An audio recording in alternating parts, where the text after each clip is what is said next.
بسم اللہ الرحمن الرحیم۔ السلام علیکم میرے عزیز دوستو، یوں تو آپ نے بہت سے صندوق دیکھے اور ان کے بارے میں سنا ہوگا، مگر آج کے اس چیپٹر میں ہم جس صندوق کے بارے میں سنیں گے اس کا ذکر اللہ تبارک و تعالی عز و جل نے خود قرآن پاک میں فرمایا ہے۔ ارشاد ہوتا ہے، اور ان سے ان کے نبی نے فرمایا، اس کی بادشاہی کی نشانی یہ ہے کہ آئے تمہارے پاس تابوت جس میں تمہارے رب کی طرف سے دلوں کا چین ہے، اور کچھ بچی ہوئی چیزیں ہیں معزز موسیٰ اور معزز ہارون کے ترکہ کی، اٹھاتے لائیں گے اسے فرشتے، بے شک اس میں بڑی نشانی ہے تمہارے لیے اگر ایمان رکھتے ہو۔ میرے عزیز دوستو، یہ شمشاد کی لکڑی کا بنا ہوا ایک صندوق تھا جو حضرت آدم علیہ السلام پر نازل ہوا تھا۔ یہ آپ کی آخر زندگی تک آپ کے پاس ہی رہا، پھر بطور میراث یکے بعد دیگرے آپ کی اولاد کو ملتا رہا، یہاں تک کہ یہ حضرت یعقوب علیہ السلام کو ملا اور آپ کے بعد آپ کی اولاد بنی اسرائیل کے قبضے میں رہا۔ جب یہ صندوق حضرت موسیٰ علیہ السلام کو ملا، آپ اس میں تورات شریف اور اپنا خاص سامان رکھا کرتے تھے۔ اس کے علاوہ اس میں حضرت موسیٰ علیہ السلام کا عصا، آپ کے مقدس جوتے، حضرت ہارون علیہ السلام کا امامہ، حضرت سلیمان علیہ السلام کی انگوٹھی، تورات کی تختیوں کے چند ٹکڑے اور کچھ من و سلوہ بھی شامل تھا۔ میرے عزیز دوستو، یہ صندوق بڑا ہی مقدس اور بابرکت تھا۔ بنی اسرائیل جب کفار سے جہاد کرتے اور کفار کے لشکر کی تعداد دیکھ کر مجاہدین کے دل لرزنے لگتے، تو ایسی صورت میں اس صندوق سے ایسی رحمتوں اور برکتوں کا ظہور ہوتا کہ مجاہدین کے دلوں میں سکون و اطمینان پیدا ہو جاتا، ان کے لرزتے ہوئے دل چٹانوں سے بھی زیادہ مضبوط ہو جاتے۔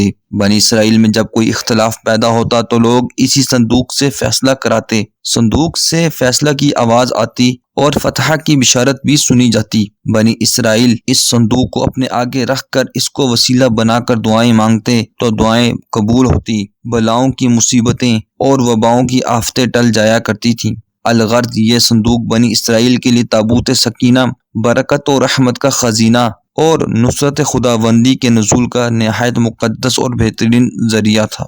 مگر جب بنی اسرائیل طرح طرح کے گناہوں میں ملوث ہو گئے تو ان پر اللہ تبارک و تعالی عز و جل کا قہر نازل ہوا۔ وہ اس صورت میں کہ قوم عمالقہ نے ایک بہت بڑے لشکر کے ساتھ ان پر حملہ کر دیا، بنی اسرائیل کا قتل عام کیا گیا، ان کی بستیوں کو تخت و تاراج کر دیا، عمارتوں کو توڑ پھوڑ کر سارا شہر تہس نہس کر دیا، یہاں تک کہ وہ کفار یہ متبرک صندوق اپنے ساتھ لے گئے۔ مگر کفار نے بھی اس صندوق کو اپنے ساتھ لے جا کر نجاست میں پھینک دیا۔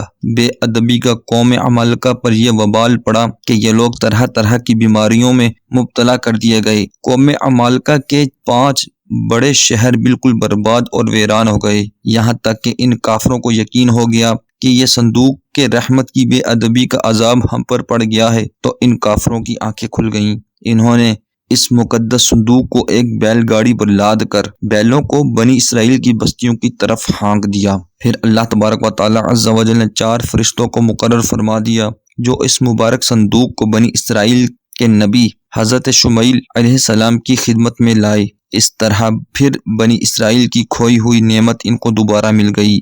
یہ صندوق ٹھیک اس وقت حضرت شمیل علیہ السلام کے پاس پہنچا جب آپ علیہ السلام نے طالوت کو بادشاہ بنا دیا تھا، اور بنی اسرائیل طالوت کی بادشاہی تسلیم کرنے پر راضی نہیں تھے، اور یہی شرط ٹھہری تھی کہ مقدس صندوق آ جائے تو ہم طالوت کی بادشاہی تسلیم کر لیں گے۔ چنانچہ صندوق آ گیا اور بنی اسرائیل طالوت کی بادشاہی پر رضامند ہو گئے۔ امید ہے کہ آج کی ویڈیو آپ کو پسند آئی ہوگی۔ ویڈیو کو لائک، شیئر اینڈ کمنٹس کرنا مت بھولیے گا، اور اگر ابھی تک ہمارے چینل کو سبسکرائب نہیں کیا تو چینل کو بھی سبسکرائب کر لیجئے۔